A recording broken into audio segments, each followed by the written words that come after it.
President Donald ট্রাম্পকে গুলিবর্ষণ করে এবং তারপরে ডোনাল্ড ট্রাম্পকে নিরাপদ জায়গায় নেওয়া হয়। আসসালামু আলাইকুম, নমস্কার। আজকের অত্যন্ত গুরুত্বপূর্ণ খবরগুলি আপনাদের সামনে তুলে ধরব। রাজনীতি ও নির্বাচন। পশ্চিমবঙ্গে বিধানসভা 2026 নির্বাচনী প্রচার।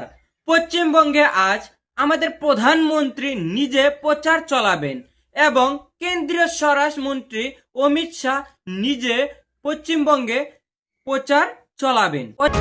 অত্যন্ত গুরুত্বপূর্ণ একটা বিষয় হয়েছে যে পশ্চিমবঙ্গে এইবার সব থেকে বড় পরিণামে ভোট গ্রহণ করা হয়েছে। 93.19% ভোট পড়েছে, পোলিং হয়েছে এবং কুচবিহারে 96% ভোট পোলিং হয়েছে।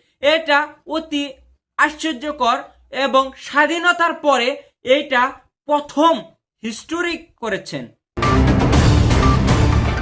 জাতীয় এবং আন্তর্জাতিক খবর। মার্কিন যুক্তরাষ্ট্রের উত্তেজনা। ওয়াশিংটন হিলটনে এক অনুষ্ঠানে প্রেসিডেন্ট ডোনাল্ড ট্রাম্পকে গুলিবর্ষণ করে এবং তারপরে ডোনাল্ড ট্রাম্পকে নিরাপদ জায়গায় নেওয়া হয় এবং এটি প্রক্রিয়া করে আমাদের নরেন্দ্র মোদী ক্ষোভ প্রকাশ করেছে এবং বহুত নিন্দনীয় বলে প্রকাশ করেছেন।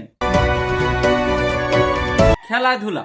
আজকে কেকেআর এর অতি গুরুত্বপূর্ণ একটি ম্যাচ রয়েছে